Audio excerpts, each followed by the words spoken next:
And listen, that's a humongous truck to be on this little bitty road. I'm not so sure how this driver is going to be too happy. And what are we receiving? Let's just wait and see.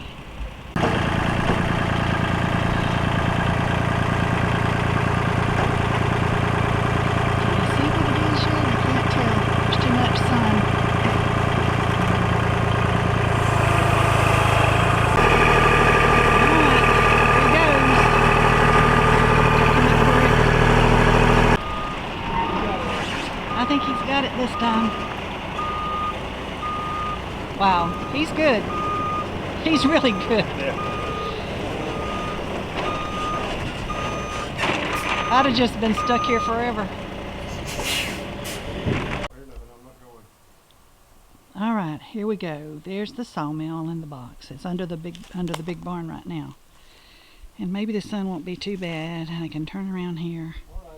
And about where those pallets are sitting is where the there's going to be, the sawmill will be set up, and there'll be a shelter over it.